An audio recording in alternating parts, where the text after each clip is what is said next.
नमस्कार, आप देख रहे हैं सूत्रों की खबर और मैं हूं आपके साथ गुंजन। आज की खास खबर की ओर चलते हैं। राज्य प्रशासनिक सेवाओं के नवनियुक्त अधिकारियों का प्रशिक्षण कार्यक्रम हुआ, जिसका शुभारंभ मध्य प्रदेश के मुख्यमंत्री डॉक्टर मोहन यादव ने किया है।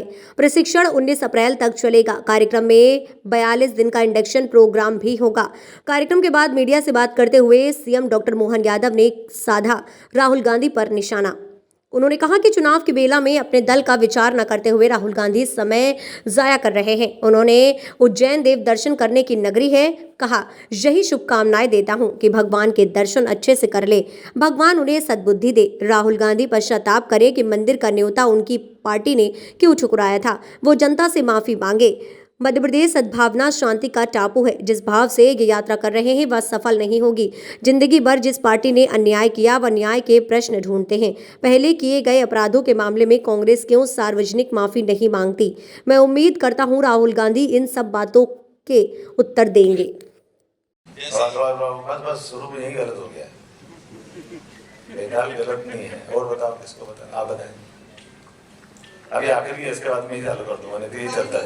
नमस्कार सर, बेताल भट्ट के नाम से उनके 9 रत्नों में से एक रत्न। तो ये गलत तो नहीं थे ना? बेताल गलत थे कि सही थे? ये मतलब ये जो दो उत्तर आए ना कि आपको ध्यान हो, एक ने कहा कि बेताल एक बुराई का प्रतीक है। आपका क्या मत है? सहमत है, असहमत है? बुराई का प्रतीक नहीं थे, प्रेत के रूप में थे। कहानियां हैं, वो प्रेत के रूप में उनको दर्शाया गया है। कहानियां अलग बात है। अभी आपने एक अच्छा विषय लाए थे कि वो 9 रत्नों में से थे। तो 9 रत्नों में से 8 फिर भूत हो गए। फिर अगर उनमें एक वो भूत हुए तो हो गए कि नहीं हो गए? इसका मतलब क्या? आपके उत्तर ये है। चलो मैं ले लेता हूँ, मैं बताता हूँ आपको। मैं वो आपकी काम की बात बताता हूँ और ये मैं खत्म कर दूंगा। मेरे पास तो बहुत सारे आइटम इस तरह ही करते हैं। बेताल और विक्रम ने अपने पराक्रम से, सुक्रम से अपना शासन की सारे व्यवस्थाओं को सुव्यवस्था में बदल दिया। तो जब एक व्यक्ति अपने पुरुषार्थ पराक्रम से शासन के सूत्र हाथ में लेता, तो अगर वो समझदार होगा तो वो अपने ऐसे सुयोग्य लोगों की मालिका बनाता, आसपास अपने मंत्रिमंडल के, अपने अधीनस्थ सारे सक्षम अधिकारियों की ढूंढ ढांड करके काम देता है। ऐसा भी उसको माना जाता है कि वो नवरत्नों की आविर्भाव जो हुआ वो विक्रम के टाइम से हो। बाद में हर शासक ने ऐसी अपनी कल्पना कर ली। अब चूंकि जब नवरत्नों की बात आती है तो तुरंत समझ में आ जाता है कि वो टैलेंटेड होंगे तभी तो उसमें आएंगे, है ना ऐसा? तो अभी आपने कहा कि विक्रम भी उसी में से थे, तो अपने आप आ गए। अब ये भी एक बात सही है कि जो सक्षम आदमी है, सुयोग्य आदमी है, अच्छा समझदार आदमी है, तो अगर शासन के शासक की बुद्धि से उसका तालमेल नहीं बनता है, अगर उसका कहीं उसका तालमेल नहीं होगा, उसकी समझ नहीं होगी, या कई बार वो परिस्थितियां सब विपरीत हो जाती, तो अच्छा आदमी क्या थोड़ा सा हट जाता है। ऐसा मानने वाले बहुत कम है, लेकिन हमारे यहाँ भूत प्रेत की कहानी बना देते ना। जैसे चंदा मामा आती थी तो विक्रम बेताल की कहानी शुरुआत करने के लिए वो सालों साल कहानी कितने 1500 कहानी बना दी होगी।